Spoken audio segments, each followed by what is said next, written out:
Welcome to Triangle BNI. Today's show is brought to you by Oak City Tech. We talk every week about the social media world, the digital media world. It's loud, it's crowded, a lot of times it's wrong. So you need professionals like the folks at Oak City Tech to help you get the right message out to your current clients and future clients. So if you'll go to oakcitytech.com, tell them what you're looking for, I know they'll be able to help you. Hi, everybody. My name is Mike Manning. Each week on Triangle BNI, we bring to you a local small business success story. If you are not familiar with BNI, it is Business Networking International, the world's largest networking organization. Our little slice of heaven here in the Triangle is Raleigh, Durham, and Chapel Hill. Each week, about 31 chapters, about 530 members get together, and our goal is to help each others grow their businesses. And our special guest today, excuse me, Karyl Smith with Alcova Mortgage. Karyl is launching a New Bern chapter. We're going to get into why she moved to New Bern, what she left behind in Raleigh with people like us, and what the mortgage world is like. So, Karyl, good morning. How are you? Good morning, Mike. I'm doing well. I hope you are. I am. We are glad to have you here today. You've been in the mortgage world since 2001. Yes. Um, let's start with that. We're gonna get to some things people need to think about, but I always love moments in time and transitions and what we learn.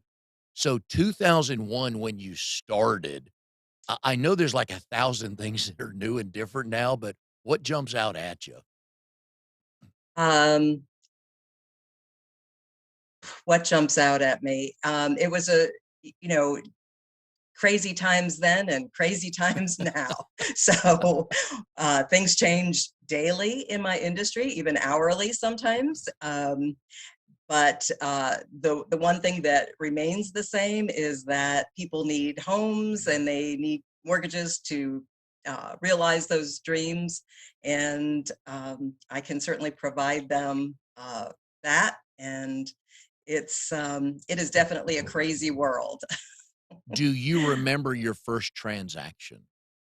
I do. I was actually in the subprime market at the time, and my first transaction was a huge transaction in that world, because we did a lot of mortgages for people that had double wides and even single wides as homes. And I somebody called in and I refinanced their regular huge stick-built home. They had an unusually high interest rate for even those times, and I was able to refinance them and save them hundreds of dollars per month, and they were very happy.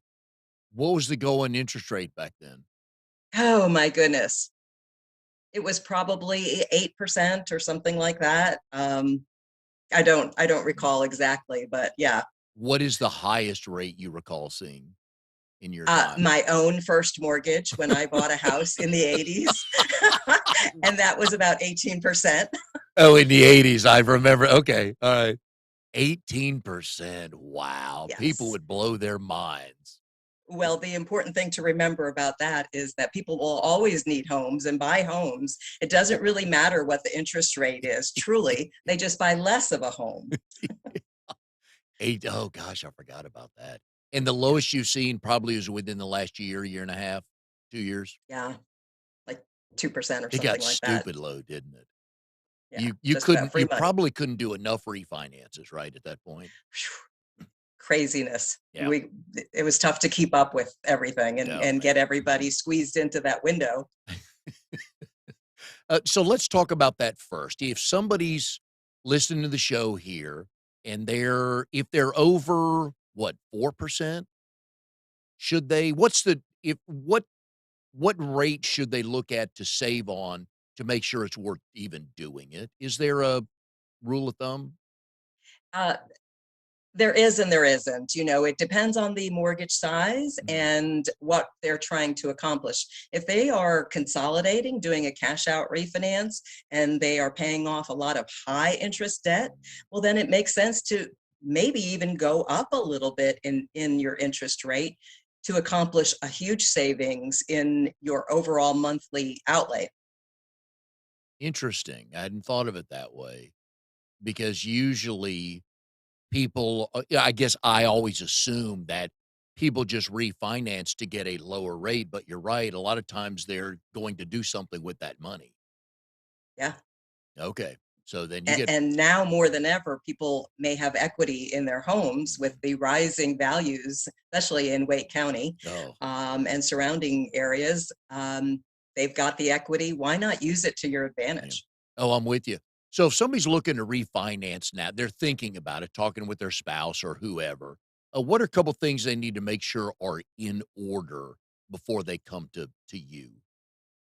It's always good to present with the lowest debt load possible when you are looking to do anything, whether it's buy a home or refinance your existing mortgage. Um, just pay down those credit cards if they're out there, pay them down to even zero balance if at all possible. And that way, your whole credit profile looks amazing. So that is one thing to do. Make sure that you don't have any late payments out there. Make sure that you don't have any collections that you really had no idea that that were not paid, and they're out there floating around. Good idea to kind of double check on those things. The credit reporting companies, Equifax, there's 3 of them still, right? Yes, Do we get 1 free each year from each of the 3 or just from 1? that's a good question, Mike. I am not sure. A lot of times you can sign up for the different little credit checking things. Um, it's a good idea just to do that at least once a year, just to keep an eye on your overall picture, because there are mistakes on credit reports that Yes. happen all the time, Yeah. and you don't want that to go on and go on. You want to get that correct. And most people go through their adult life, the only time they even think about their credit report probably is when they're buying a house, right? That's Or true. or or or financing a yeah, car. Yeah, yeah, something like that, and we forget about or like, I'm sure everything on there's fine. Who would put that's wrong right. information? Who would put, 133,000 instead of 13,000 in a keystroke? Nah, that'll never happen. So, the Raleigh market is just, it's unreal. The number of houses under 300,000 that are available is just a tiny number. Yes. Because it is a seller's market from a buyer's standpoint, what are the step explain to me a pre-approved versus pre-qualified. I keep getting them mixed up. Sure. Pre-approved is you've actually gone through the process of underwriting, whether it's desktop underwriting or a full underwriting process um, without a property. A pre-qualification is just that you have had your credit checked, and from everything that you have told me or another mortgage professional, the debt load checks out, the income checks out with what you're saying. You may not have provided documentation for all of what you are telling us is true, but according to what you're telling us, it should work. Right. A pre-approval is one step further. You've provided documentation to support what you've said is true, and hey, we're good to go. You can borrow this much. And that will get the attention, the undivided attention of a realtor and a seller, correct? Absolutely. It's added security. Right. And how long is that pre-approval good for? It's typically good for 3 or 4 months. Oh, okay. Wow. Yeah, we want to update it if it stretches on. We'll update it with updated documents just to make sure that no changes have taken place. We've had, some realtors and some mortgage people on the show, and they all tell their clients, "Don't go buy anything until after you close," and yet some people still wanna go buy something, don't they? And nobody likes those surprises. And I always tell my clients, we're taking a snapshot right now, and we would like that snapshot to stay as close to this that as possible. and not incur any changes. If there are changes, then they're inevitable. We'll deal with them and hopefully come out on the other side. But we want to make sure that things stay as much as the same or get better or Yeah. improve um, than what we're starting out with. And in this market where there's still multiple offers, multiple cash offers, do you even get a look from the seller if all you have is a pre-qualified letter? Yes, you do. And we're checking people out fairly thoroughly. I Mm, like to ask for as much as possible up front. I don't like surprises, mhm. It's like, let's start this conversation, be transparent, and we'll paint this picture. I need to understand your picture so that when the day comes, I can explain it thoroughly to my underwriters and sell them on this pretty package that I've created, right? Yeah. This situation that is my buyer situation. I know that your favorite part of the job is just the satisfaction of the buyer, of the client you're working with. I know that because you've said that before. But that aside, what's your favorite part of the process itself? Probably when I have worked with a client that has had challenges and we've overcome them. And with their help, they've got to be on board. Let's just say it's somebody that has had bumps in the road with credit issues, and that can happen so easily. It doesn't really take much, and somebody might have had a couple missed payments on one of their other debts, and we've got to kind of overcome that first, and they've got to be on board. But when they know that the end product is they're going to be in their own home, and it might take us just a couple weeks, but it might take us 3 to 6 months in order to get to where we need to be credit score wise, debt load wise. But when they buy in and really work hard to make it happen, that's the Mm. best feeling. When clients come to you, do they believe in their head they know, "I don't think I'll qualify for anything," or, "Oh, look." Do they do they think they know what they know when they come see you? S- s- Some do, yes, definitely. We live in a very tech friendly world, and a lot of people have done their homework and all of that, and that's wonderful. It's just the important thing to remember is that my industry does change so rapidly. Programs change, qualification uh, will change as far as what is acceptable and what's not acceptable. So it's a lot to keep up on, but yeah, if it opens more doors to people being homeowners, that's a wonderful thing. Is the process the same for you whether you are working with a buyer who's going to live there versus a buyer who is the investor and will turn it into a rental property? Um, there are the process for me is exactly the same. Yes, there are a little bit more qualifications and more guidelines for the buyer themselves. Mm. But they typically understand that, know that, and um, I like to make it as easy as possible and as less intrusive Mm. as possible. It is, as you know, an intrusive process to begin with, Yes, it is. and we just like to simplify it along the way and make it as comfortable as possible. Yeah, you don't realize how many sheets of paper you're signing until you buy your first house. Yeah. D do people mainly find you through their realtor? All many ways. Yes, that is often the case. Is a realtor it has worked with me in the past and on transactions, and they've liked how it has gone, and because it's not just about, oh, it closed, and it's not even just about, oh, it closed on time. It's about how easy the process was.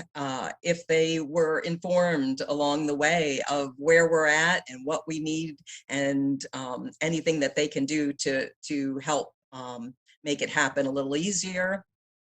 But I also get referrals from just anybody that knows I do mortgages, and that's always a good thing.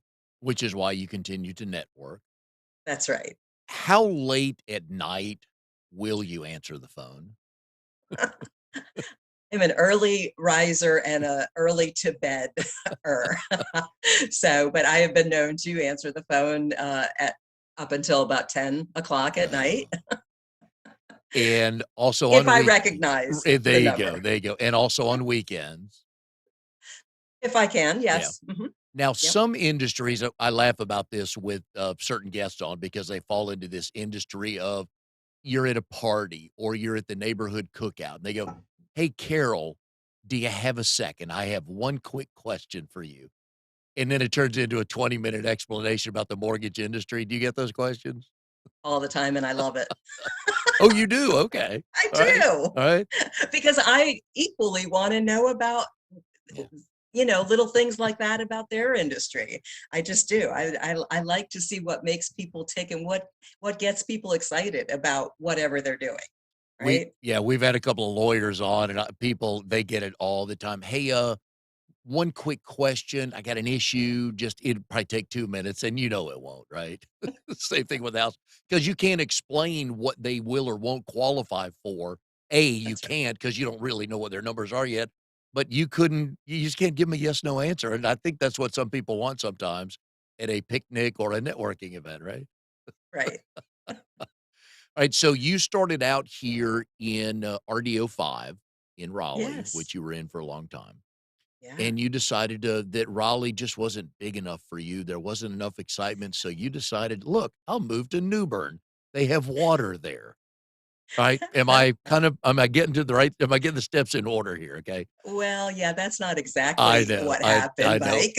No, and so you want to start your own chapter in New Bern because you see the value of BNI. And Yes. you and Chip Galusha, who is a consulting director out of Greenville, are helping get you're actually doing all the work. I mean, we're just helping put the system in place. But so far, so good. You've got 4 or 5 people identified. But this gives you just a wonderful opportunity, not that you weren't doing it before of talking to anybody you meet, but now it's kind of you're helping them out, aren't you? Absolutely. It's I have not been involved before with starting a chapter. Before it was building a chapter and maintaining the numbers and gaining new members, but not starting from scratch. So that is all new to me, and it is very gratifying, very wonderful. I absolutely love it, and I am so excited about BNI in New Bern. I've even had people that I've talked to say, "Oh, I went to a BNI meeting here in New Bern maybe 10 years ago." And I said, "I don't think so, because I don't think BNI has been in New Bern. There have been other networking groups, but not BNI, which I obviously believe in because I know it works, and I have seen what it has done in my business in the Raleigh Yeah. area." There was a group, they did meet. They didn't Okay. quite check all the boxes. They Okay. thought they did, so yes, you're both right. There was a group, there wasn't a group. Okay.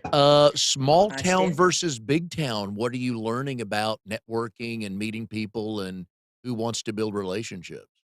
Yeah, well, just like the Raleigh area, you have people that have grown up there and have stayed there and continue to do business there. And then you have a lot of transplants.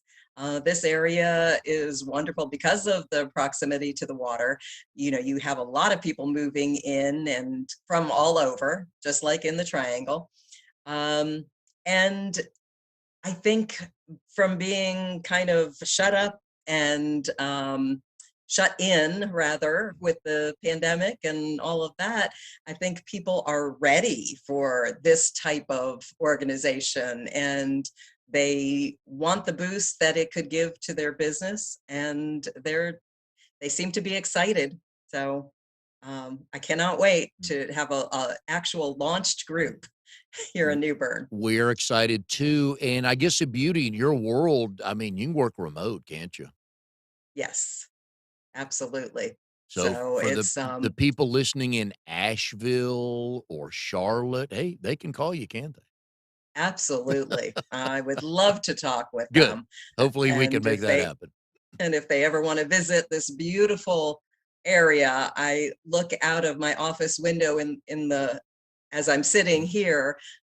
Forward is the Trent River, and behind me is a lovely little lake. And so, if I'm working early mornings, I see sunrise, and if I'm working late at night, I see sunset out the Oh, back. very So nice. it's beautiful. Now, I always love the "how did we get here" question. So you were raised pretty much in Chicago, right? Actually, I Or from my Chicago family originally? Something like that. Okay. originally, and my family moved out to Northwest New Jersey Mhm. when I was 8, and so I grew up in Northwest New Jersey. Um, as an adult, as a young adult, lived in Pennsylvania, and have lived in the Triangle area for the last 26 years. So how did we get to the Triangle? How did we get to the Triangle? We used to vacation as a family. I've got 4 children, grown now, and we used to vacation at the in the North Carolina beach area every year. And when their father was faced with kind of a decision with his career and was looking for a new position, possibly, we kind of did a family vote. Where would you like to live? And it was North Carolina. and, Nice, okay. and granted, they didn't know anything about North Carolina except for the beach. Yes. Nice and selling we point, ended yeah. and we ended up in Cary. Okay. So Alright, the yeah, weather was a little bit nicer, snowed a little bit more up in New Jersey, right? yes, Now we get and I give people from the North full permission to laugh at my people, Southerners, as we address the issue of snow. For example, it's not, so what you're about to hear is not going to happen. If it were to predict snow on Thursday, we know schools would close tomorrow. The that's liquor store right. would be empty, and bread and chicken and butter and stuff like that would be off the shelves, yeah, in the That's grocery right. stores, right? Whereas in New Jersey, you're like, it's just Tuesday." Well, the year before I moved down here, my kids had 22 snow days. We Oh, had snowstorms oh, every few days, and they were huge snowstorms, 18 inches to 2 feet of snow, 3 feet of snow. And I said, yeah, I can't do this anymore. no thanks. Wow. That's a Yeah, lot for you Northerners, wasn't it? yeah, Because you can deal with, like, 5 inches of snow as long as the roads are plowed, right? that's right. Yeah. Oh, my. Alright, so New Bern, let's talk about your husband, Mark. Congratulations, it was your 1st anniversary yesterday, so congratulations, Thank happy you. anniversary. Thank you. How did you and Mark meet, and do you both tell the story the same way? We met on a dating site, and just so you know, it wasn't the one that rhymes with latch. And we were both kind of, and this was during the pandemic. And as you can imagine, dating during a pandemic is not easy. When we met, things were very much restricted, closed down, and we did actually have a dinner out for the first date. But while we dated, we did things like made jelly together, made pickles together, things like that didn't require. We took long walks in parks and stuff like that. But he at the time was living in Greenville, and he's retired from the banking industry, and he has a boat. He's an avid fisherman, and so he said, I want to be near the water. And I, as you mentioned before, can work from really Mhm. anywhere. So New Bern it was, after looking at a bunch of different places in the area. And this town is just so quaint and friendly and beautiful. There's a large artistic community and musical community that we're just enjoying to the max. What popped up on his bio that made you think, "All right, let me investigate this a little bit more?" He cooks. He Ah, that was my next question, yes. And he said that he definitely used that to his advantage on his dating profile. Yes, yep. And I can cook. I raised 4 children and I fed them. I fed them well. But, after decades of cooking for a family, I was pretty much done with cooking. And while I was single, I was slipping a sweet potato into the microwave and Mm. calling that dinner. And he's Italian and said he can cook. And I said, well, you can cook for me. And he will go get the food, he'll go kill the food and bring it back and cook it for you, which is even better, isn't it? He is an avid hunter and Yes. fisherman, which Uh, I love fishing as well. And I had on my profile a very large rooster fish that I had caught off the coast of Costa Rica. mm. And I don't know if that kind of tipped the scale in my favor for him or not, but So, yeah. from the first time you 2 started talking, how long was it before you could actually get together for the first date? It was probably about a month. Oh, man, that had to have been a little bit frustrating, huh?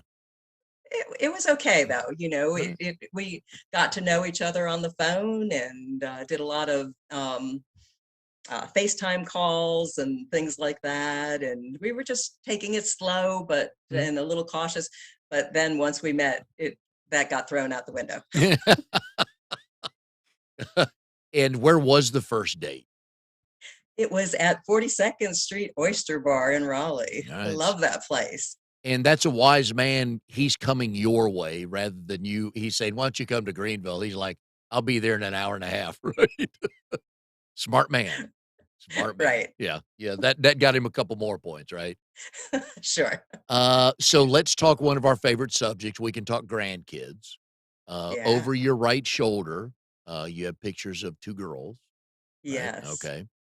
Mm. We found well, we've known Becky and I have known we have one grandson, Oliver, and we found out 2 weeks ago, and then our son finally told the rest of the family Saturday that we will be grandparents again on or about August 20th. And thank you, and I Congratulations. tell people if one is awesome, more just they've gotta come up with another word for, for more than one grandkid. How many do you have, and how often do you get to see them? So I have six, Show off. and You're killing me. You three got of 6? I have six You're grandchildren. killing Yes. me. Go ahead. Yeah, my youngest daughter, Marissa, gave me the first grandbaby, and so her two are the two girls that you see above my shoulder.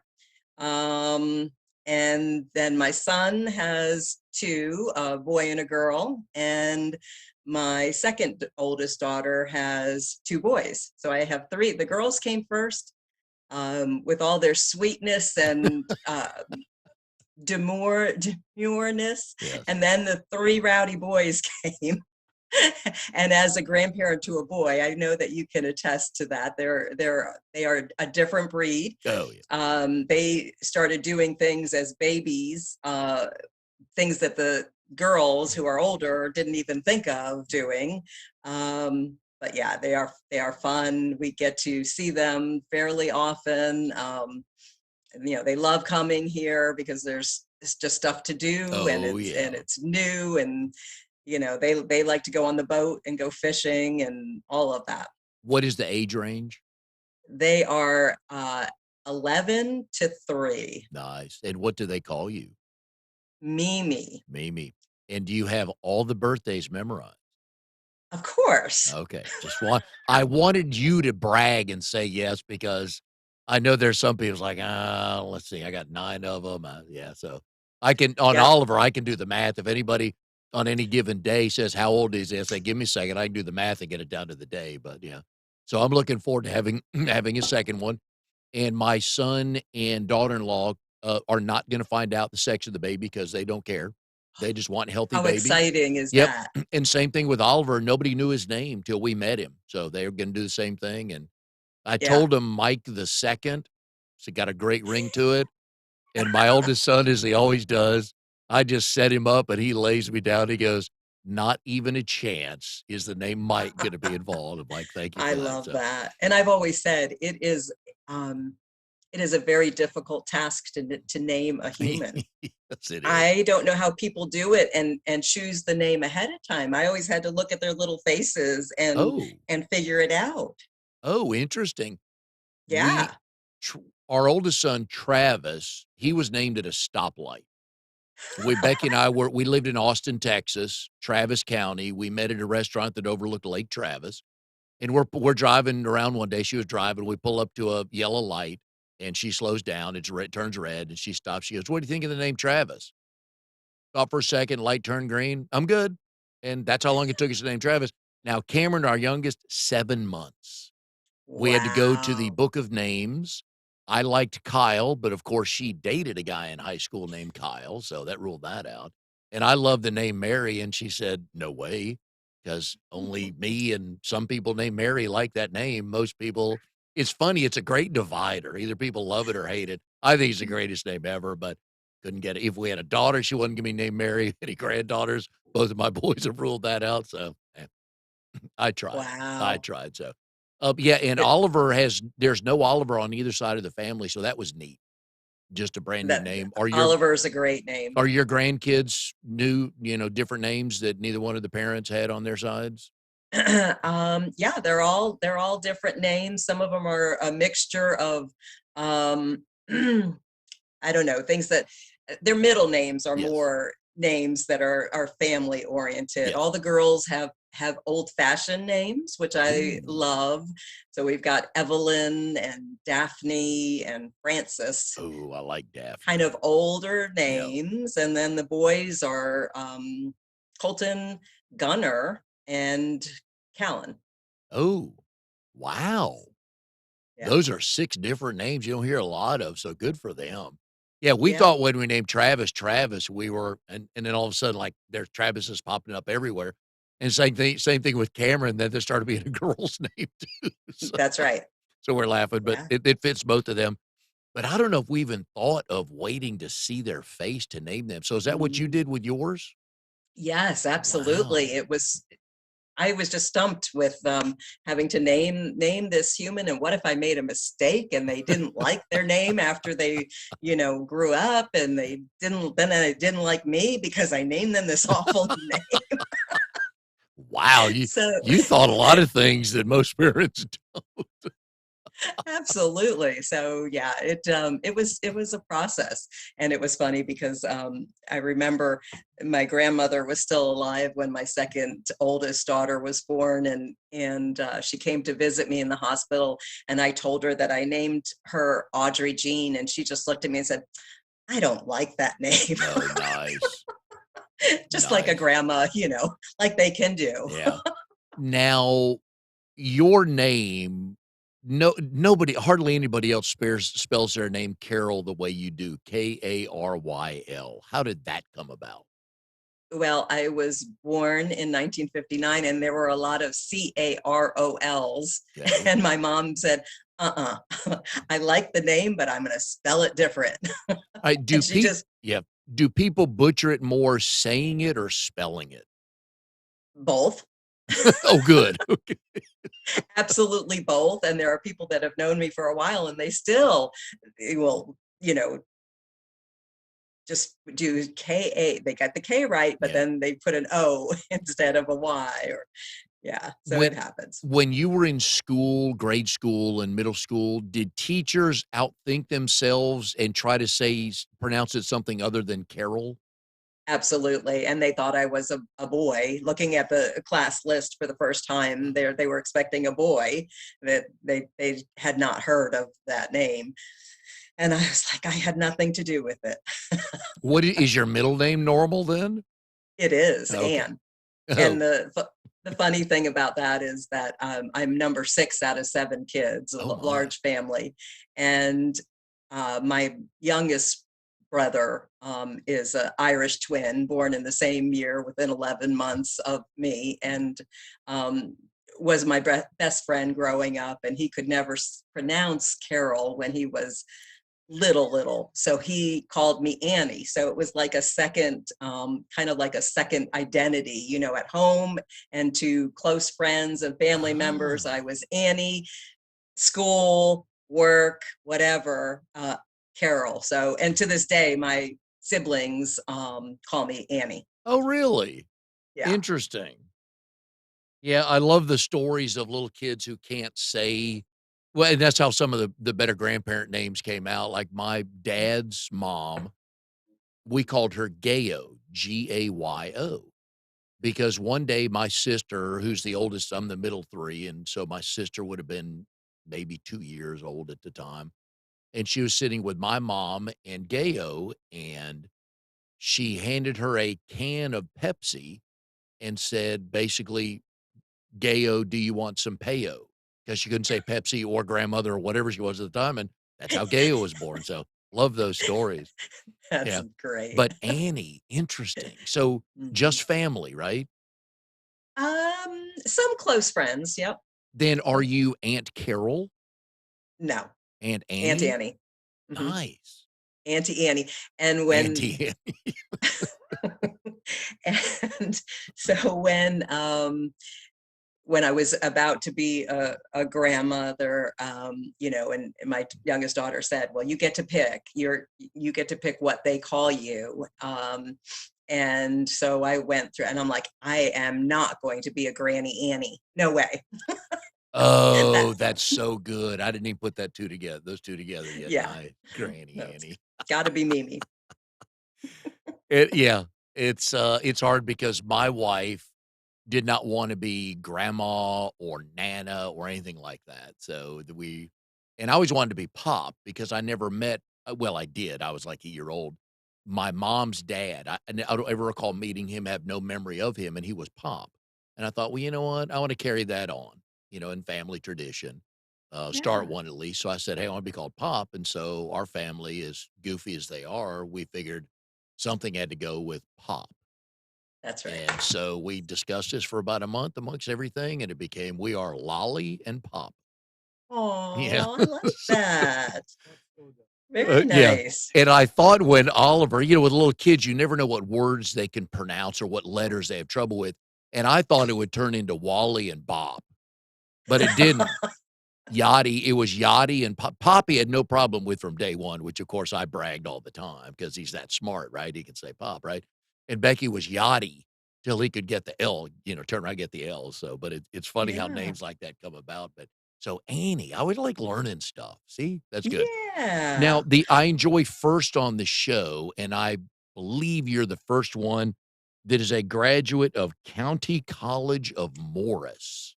Yes. All So right. just a kind of a rural area that I grew up in. And um, it was close to home and I could drive and still work. I worked during high school and college in the grocery store industry. And up in New Jersey, grocery stores have unions. Oh, And yeah. even if you worked part-time, you joined the union and made some good money and actually worked into I think after my second daughter was born, and a little bit after that. And so good benefits and good pay for what it was. And yeah, that was one of my first jobs. Wow, did they pay for your college too? No, they didn't pay for Okay. college, but Right. they paid every cent of my first 2 children being born. Ooh, there's a nice Yeah. benefit. Now, what different roles did you have in the grocery store? Started out as a checker and went to the what we call the front end, running the front end, which you stood there in front and, if somebody had a problem, they called you and things like that, and ended up in the back office, which was the front end, whenever anybody checked in or checked out and counted their drawers out Yeah. for the night, you balanced that, and that's where I ended up. And um, it was fun. And then moved shortly after that to the Pennsylvania area, and then I stayed home with my kids for 16 years. Nice. Real quick, back to the grocery store. What was the pay rate back then? I got paid 9.40 an hour when I Mhm. left there, and that in 1980, let's see, 1980, 1981, Mhm. 1982, that was a pretty good wage. Yes, because I graduated high school in '79, and I worked at was on Capitol Boulevard at Brentwood. It was a Roy Rogers barbecue restaurant, Okay. and I think I made $3.65 an hour, I think. And so you were doing very well, and they paid for 2 kids to be born. Nice job. Nice job. Yeah. What celebrity's house would you like to do the mortgage for? Just so you could meet them and work with them and get to be friends, Carol. Let's see here. Probably an NFL. I don't even watch football really, but so to make Mark laugh because he's a Steelers fan. How about an ex? Because he just got kicked off. What's his Roethlisberger? Yeah. How He about did he retired. not He that didn't he would need a Yeah. mortgage, but I would like to do his mortgage. And not that I need to defend Ben. He retired. He didn't get kicked off, but that's okay. Did I say he got You kicked off? did, yeah. So that's an issue between you and Mark. That says a lot. I'm not a psychiatrist, but that says a lot. So I'm not going Oh there. my, little Now, slip of the tongue. yeah, so let's take the Steelers out of play. What celebrity would you like to do a mortgage for? Sandra Bullock, because Nice. I like her as an Yep. No, actress. kicked off. Wow. Oh, he must make you watch games on Sunday. You sound pissed. The funny thing about that is, when we were dating, we I think when you do a dating site type of thing, the success depends on how honest and complete and Yeah. thorough you are Yep. with creating this profile, right? You're taking a snapshot of Mm. yourself, and I feel like you have to be very honest, very transparent, and know what you want or don't want. And he was transparent with what he liked. He is a Steelers fan, and he likes to watch football. Last winter, I guess there was ice hockey on, and and he doesn't like watching ice hockey, but he does have a favorite team, and they were playing, and I'm like, you never told me about this. I do. It's been a while since I dated. Let me say that before I say this. People are going to find out anyways. He can't hide his Steeler fandom from you. So No, you may as well put it out there at the beginning. It saves time, right? that's right. Yeah. And it cracks me up. And so don't put long walks on the beach and little puppies. And even if you do, don't That's lead right. with that because people are going to go, oh my God, is this his or her real picture too? So, Fair point. and then you have to decide Absolutely. what picture to put up, right? Oh yeah. So which picture did you put up? Um, well, you could pick up several, Okay. and keep in mind that this is not. I had never done anything like that before. And so I didn't realize that people use their real names when they make up these profiles. So I actually made up a new first name. Oh, nice. Is it okay to ask you to share that with us, or do you want to just leave between you and Sure, I Mark? don't care. I made up the name Mariana. Ooh, mysterious. I like that. I like that. Yes. All right. And of course I told him immediately that's not my name Yeah. and Y- what my real name But was. from a female standpoint, I get that because my kind is stupid and people would have, yeah. So I get women wanting some initial protection and privacy. So I got no problem with that. As long as you came Yeah, clean to him, didn't really matter, but that's right. that's funny. Yeah, the dating sites, but you'd be surprised how many people on this show met their spouse on a dating site. Yeah, Really? more and That's more awesome. people. Yeah, yeah, it's, it's a time thing, and, of course, certainly it became a COVID thing too, didn't it? Because can't really bar hop or get set up on a blind date with a friend because nobody was leaving the house.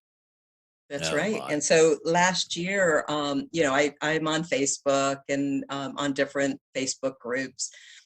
And there was a local group, and there's a local TV station, and the one of the newscasters had said, "Okay, has anybody out there used a dating site to meet anybody during COVID, and how did that work out?" And there were probably 20 responses, and I read them all, and they all were very negative, like, "Oh yeah, it was horrible. I will never do that again. It was awful." And I said, "Oh, I had a great experience." And I not only had a great experience, but we're together, we're engaged, we weren't married yet. And it's wonderful. And so she contacted me and we were interviewed and on the news last year before for the Valentine's Day little special feature.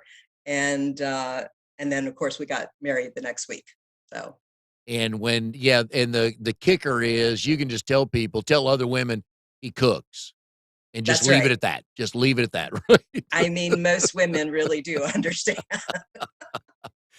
They do. If somebody were thinking about getting into the mortgage industry, what tips would you give them? What do they need to think about? Um, you have to have a thick skin. There's a lot of competition out there, and you have to have the heart of wanting to help a person. And it's not always a short sales cycle. You know, you could start with somebody, today, and maybe they won't close on a house until sometime next year even. But it's the relationship. You're building a relationship. You're possibly helping improve their credit situation or their overall credit profile so that they can qualify and be in the best situation financially and credit wise that they possibly can. And I've always told people that, that's going to give you options in the future. So work on that. You can't go wrong. But really, that is, if you're going to get into this business, have the heart of really wanting to improve somebody's situation and their overall credit profile. And I'm sure it's a wonderful payoff when you get a letter or an email or a card from someone you helped that got hit that finally moved into their house. I bet you love that moment.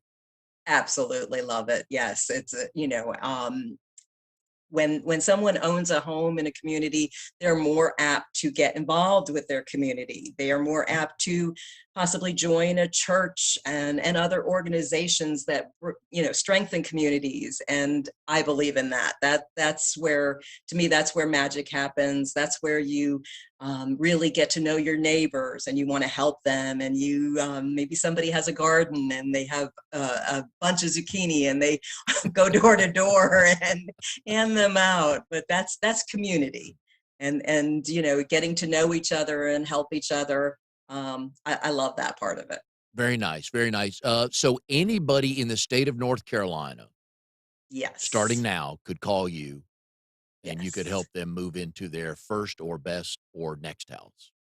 absolutely. All right, so Or we've been putting Carol's number up there on the screen, Alcova Mortgage. So please reach out to her, especially if you live in the New Bern area.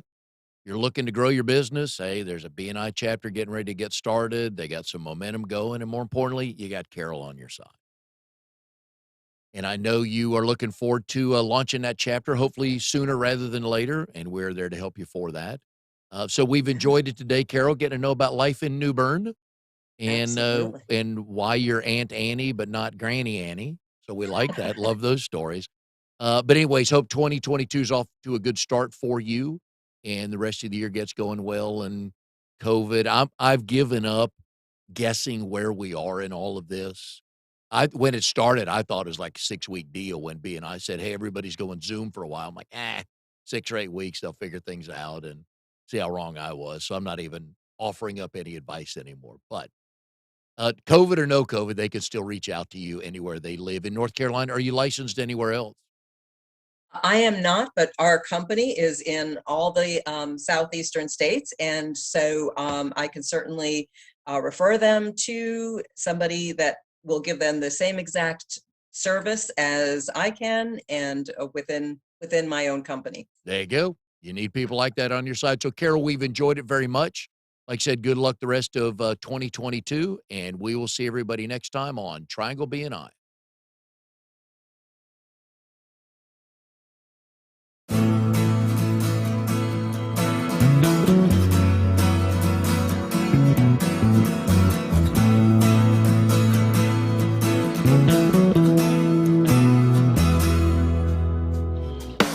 You are tuned to the Nissan Communications Network. If you tuned in too late, you can always watch each program in its entirety or download an MP3 audio file of it in the archives section at nissancommunications.com. Don't forget to subscribe to our YouTube channel, follow us on Twitter, and like us on Facebook. Sponsored by StreamingGear.com, Carolina Apparel, and DeltaForce.net.